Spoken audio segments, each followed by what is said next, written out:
दोस्तों, ऑस्ट्रेलिया एक ऐसी टीम है जिसने क्रिकेट के सभी फॉर्मेट में एक तरफा राज किया है, चाहे बात हो बल्लेबाजी की या फिर गेंदबाजी की। इस टीम ने वर्ल्ड क्रिकेट को एक से एक बेहतरीन और शानदार खिलाड़ी दिए हैं। क्रिकेट की इस दुनिया में ऑस्ट्रेलिया ने भारत से लेकर इंग्लैंड तक को भी इस खेल में आगे नहीं निकलने दिया, लेकिन 2009 के आते आते ऑस्ट्रेलिया के सभी लेजेंड खिलाड़ियों ने रिटायरमेंट ले लिया था, जिसके चलते ऑस्ट्रेलिया कुछ समय के लिए कमजोर पड़ गई थी।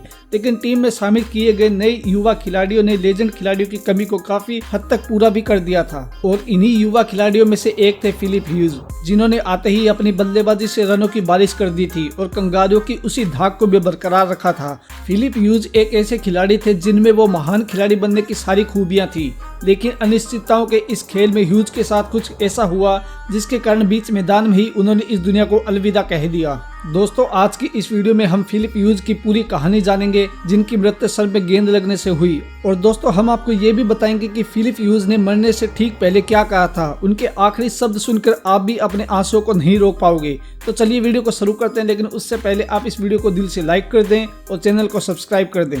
दोस्तों, फिलिप ह्यूज, जिनका जन्म 30 नवंबर 1988 में न्यू साउथ वेल्स ऑस्ट्रेलिया में हुआ था। ह्यूज के पिता केले की खेती किया करते थे और उनकी मां हाउसवाइफ थी। बचपन से ही ह्यूज को खेल से बेहद लगाव था। वे अपने पिता और भाई के साथ घर के पिछले हिस्से में फुटबॉल और क्रिकेट खेला करते थे। उन्होंने अपनी पढ़ाई के दौरान फुल टाइम क्रिकेट खेलना भी शुरू कर दिया था, और जूनियर क्रिकेट में अच्छा प्रदर्शन करने के बाद ह्यूज ने क्रिकेट में ही अपना करियर बनाने की ठान ली थी, और 17 साल की उम्र में ही ह्यूज सिडनी चले गए। और अपने डेब्यू मैच में ही ह्यूज ने 141 रनों की नाबाद लाजवाब पारी खेलकर अपनी काबिलियत दिखा दी थी, और इस पूरे सीजन में सबसे ज्यादा 752 रन बनाकर अगले साल यानी 2008 में होने वाले अंडर 19 वर्ल्ड कप में भी अपनी जगह बना दी। और अंडर 19 में भी उन्होंने अपने शानदार प्रदर्शन से सबको हैरान कर दिया, और अपने कंसिस्टेंट परफॉर्मेंस की बदौलत फिलिप को उस साल New South Wales rising star award से भी नवाजा गया। दोस्तों, फर्स्ट क्लास क्रिकेट में भी ह्यूज ने अपने बदले से रनों की बारिश की, जिसके बाद ये खबर ऑस्ट्रेलिया के नेशनल टीम के सिलेक्टर्स के कानों तक भी पहुंच गई, और उस समय ऑस्ट्रेलिया की टीम एडम गिलक्रिस्ट और मैथ्यू हेडन जैसे लेजेंड खिलाड़ियों के रिटायरमेंट से कमजोर हो गई थी। इसलिए टीम के सिलेक्टर्स फिलिप ह्यूज जैसे खिलाड़ियों की तलाश कर रहे थे, और ह्यूज में एक महान खिलाड़ी बनने की वो सारी क्वालिटी थी जो सिलेक्टर्स चाहते थे। और फरवरी 2009 में साउथ अफ्रीका दौरे पर जाने वाली ऑस्ट्रेलिया टीम में फिलिप ह्यूज को शामिल कर लिया गया। दोस्तों, इसी सीरीज के साथ ह्यूज ने इंटरनेशनल क्रिकेट में अपना कदम रख दिया था, लेकिन ह्यूज इंटरनेशनल क्रिकेट के दबाव को झेल नहीं पाए और अपने डेब्यू मैच की पहली पारी में वह शून्य पर आउट हो गए। लेकिन फर्स्ट क्लास क्रिकेट में शानदार प्रदर्शन के अनुभव को इस्तेमाल करते हुए ह्यूज ने दूसरी पारी में 75 रन की मैच विनिंग पारी खेली।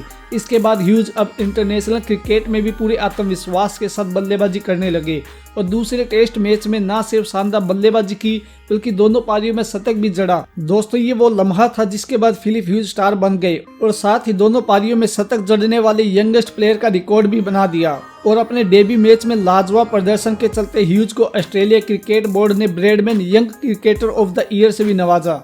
दोस्तों, इसके बाद साल 2013 में श्रीलंका के खिलाफ होने वाली सीरीज में ह्यूज को शामिल कर लिया गया, और ह्यूज ने अपने पहले ही ओडीआई डेब्यू मैच में शतक लगाकर तहलका मचा दिया, और साथ ही ये कारनामा करने वाले पहले ऑस्ट्रेलिया क्रिकेटर भी बन गए। दोस्तों, इसके बाद ह्यूज ने ऑस्ट्रेलिया के लिए एक से एक बेहतरीन और शानदार पारियां खेली, और उन्होंने अपने खतरनाक बल्लेबाजी के दम पर टीम में अपनी जगह भी पक्की कर ली थी।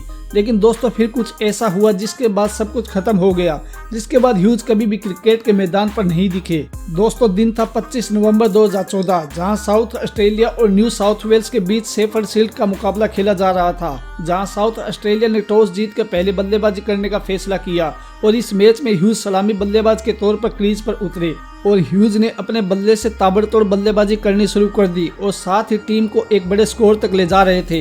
लेकिन दोस्तों, जब ह्यूज 63 रन पर बल्लेबाजी कर रहे थे, तब कुछ ऐसा हुआ जिसे देख पूरी दुनिया के क्रिकेट प्रेमियों की आंखों में आंसू आ गए।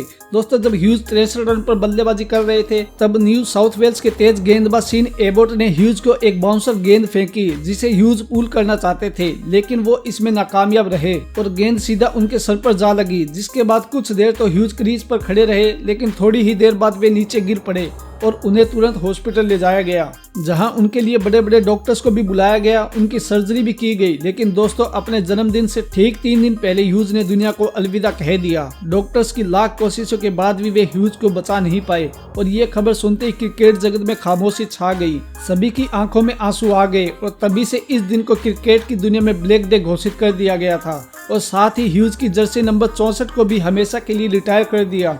दोस्तों, भले ही ह्यूज ने इस दुनिया को हमेशा के लिए अलविदा कह दिया है, लेकिन वे आज भी अपने फैंस के दिलों में जिंदा हैं। तो दोस्तों, ये थी फिलिप ह्यूज की पूरी कहानी, जिसने क्रिकेट जगत को अंदर तक हिलाकर रख दिया था।